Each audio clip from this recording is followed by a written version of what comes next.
Today we're going to be talking about low voltage wire that you might be concealing in the walls of a home in Canada. So this is like class 1 or class 2 wiring. I don't have any Ethernet cable, but it follows the same rules. So basically there's two parts of the code you need to look at. There's rule 2-130, and it kind of defines what FT1, FT2, and FT6 cables are. And so you can use FT1 in a combustible building, FT4 in non-combustible, and then FT6 would be in like plenums. So if you have a drop ceiling that's your cold air return, or if you're crossing a plenum or going into a furnace, you should be using FT6. And then down here it gives you some jacket descriptions that meet these codes. So a lot of the wire you see for sale in Amazon, it's going to say like CL2 or CL3, but it's not really recognized in the Canadian Electrical Code. And so then you can go into table, I think it was 19. There's a whole section. So if you look at like a CMG wire, which is what we're going to be looking at from a SING cable, it kind of tells you what you can do with it.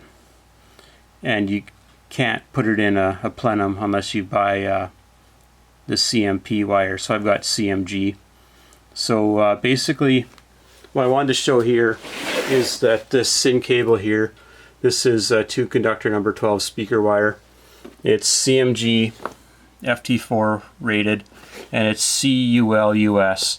So you need the CUL, the US not so important, or you could get ULC perhaps, depending, they mark it different ways depending on what it is. And it's pretty nice wire. It's got a little place there you can write down how much wire you used on the job so you can bill it out correctly for hours and material. And it's got a real sticker on here, how it's tested. There's 500 feet in a box, and the wire is marked from 150 meter and down. It talks about installing temperatures. It's pure copper. It's not copper clad aluminum. It's not tinned either. But basically this cable here, it's got the outer jacket and then the inner cables here. And if you look at the jacketing, if we can get focus on it, you'll see the CUL, CMG, so again the FT4, and then it's got all the different destinations you might be using for it as well. Entrance, family room, living room, dining room, powder room, office, pool, patio, bedrooms, garage, gym, and then 1, 2, 3, 4, 5, 6. So you just circle whatever destination it is on each end, and then it's got the meter marking on it. So if you pull another meter out, you'll be at 150 or 149 rather. So you know how things are going. It's a box of wire in there. It's fully self-contained. They mailed this to me. Now I talked to SIN Cable directly, and I couldn't purchase from them. They wanted me to go through one of their distributors, which is not a big deal. I bought it online, or you can get it from an electrical supply house in your region would be the alternate solution for that. But they have a good catalog, and all of their stuff is CUL approved, which is nice. So you can just run from their catalog and not worry about being non-compliant and failing inspections and stuff like that. It's good. They also have plenum rated FT4, so, or FT6 rather. So this wire here I purchased for installing my heat pump. So this is a Burton wire product, and it's 18 gauge 10 conductor, which is not easy to find.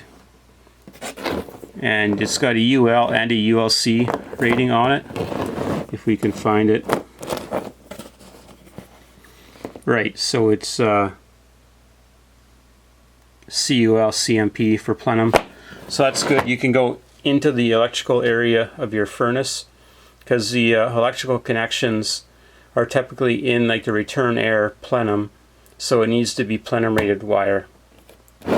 this junk that they sell at the building stores, if you look at it, it's really ancient technology. It's really for doorbells, I guess, but people use it for furnaces as well. But it's CSA LVT FT4. So we'll take a look on the computer here and see if LVT is on the list. I'm not seeing it. So it's really, it is FT4, but but it's not on the list here. It's definitely not FT6. So I would generally avoid this. There's better wire out there, like such as this tap-in wire here. So it's got CMR, CMG. It is number 18 stranded pair. It's got everything written on the jacket. Good to go, good to dispense. And then the other thing you'll see in a lot of building stores is like zip wire. So if you look at it, it's CUL, which is good. But if you start to look at the wire itself, if you can see it or not, it's FT1. It is CUL, but it's only CM. So it's you might get away with installing that in a combustible building. However, it's terrible to pull from my experience. Whereas like the jacket on the FT4 is the best. It might like get stuck on a splinter and get jammed up. This material is a bit harder to work with, the FT6 wire, the plenum wire. It's harder, it's more plasticky than rubbery. And so when you're cutting it, if you were like to make a slit in it and try and tear it back, you might only get an inch of material that comes off, and then it's going to tear off, and you got to keep nibbling away at it. You're not going to get a good chunk removed off of it. But it's the nature of the beast. So like I said, if you're pulling Ethernet cables into your house, you should be looking at this as well. So it's good for all your low voltage stuff. If you got home automation, you've got your doorbells, you got your HVAC, your speaker wire, and things like that. So for whatever reason, I did notice that SYN cable, for when you want to get like the 2 conductor 12, you're kind of limited on what you can buy. It's going to be, I think this, I don't think they had 4 number 12. They might. And then getting into the FT6 cable, again, it kind of changes. They're not like big into making the 12 conductor, or sorry, 12 gauge wire, but you really only need that if you're going to be going into longer distances, like over 120 feet. Otherwise, like using a number 14 wire, or maybe even a bit smaller, will be fine. I went with white. If you're going to be having the wire kind of like laying on the floor behind an AV receiver, you may want to go with black, because then you just use all black cables behind your equipment and they all kind of blend in. Whereas the white, it might look cleaner, but it's going to stand out more as well. So it's debatable whether this is the right solution to go. So anyway, I just wanted to share that little bit of information with you guys. Hopefully this helps you out, helps you pass some inspections.